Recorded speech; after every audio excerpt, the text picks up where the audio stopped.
Yeah, so after much gluing and wrestling and clamping, I managed to achieve from my body form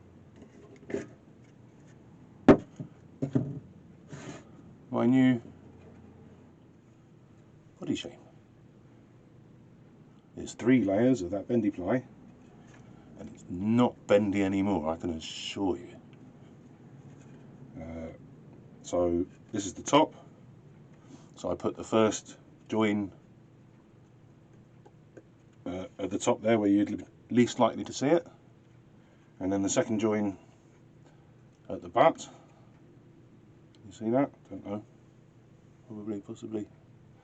And then the last join is at the nose, I don't know what you call that, the front, but it's going to be hopefully covered, oh there you go, it's going to be covered by the heel of the neck. And I've now got, where is it? The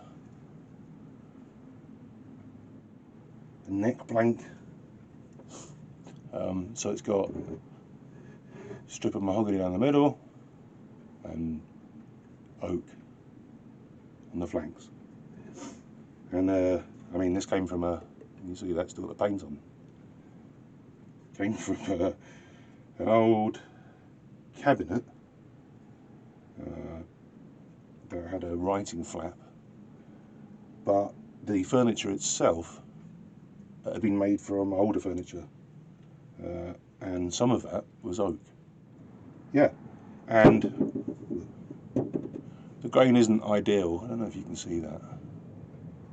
Yeah, it's certainly not gorgeous on. And really, I should have had them from neighbouring pieces of the board and then reversed them so that the grains probably did that, towards each other to reverse the strain, but oh, it didn't work out like that. I couldn't use the next section of the board because it had holes in it, I didn't realise. And so this was another bit further on. And then in all the confusion, I didn't even set that the right way around. I guess I would have had to plane that. But the thing is, it was pretty straight. It really was. And given it's got to be 100 years old, if it hasn't moved in that time, I don't think it's going to. Not much. And I mean, if that was a block of maple, but the grain was all diagonal, that's a stable enough wood. It's hard as hell. And people would say it was alright to go ahead and make a neck out of that. And oak's pretty hard. It's got a loose grain, but it's pretty hard. So I think it's going to be fine. And for the record, the mahogany wasn't very straight either.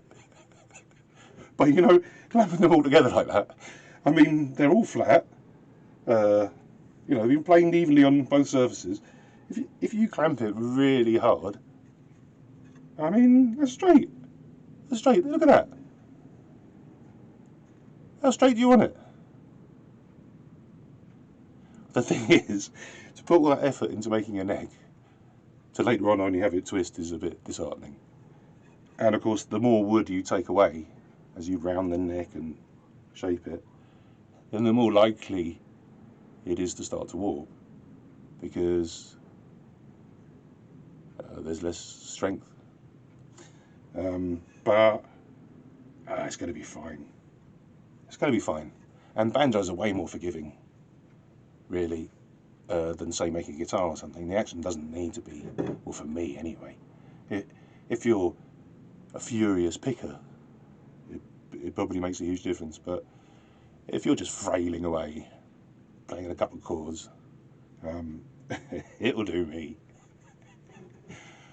Quite a few of my other ones are a bit wonky. That never stopped me.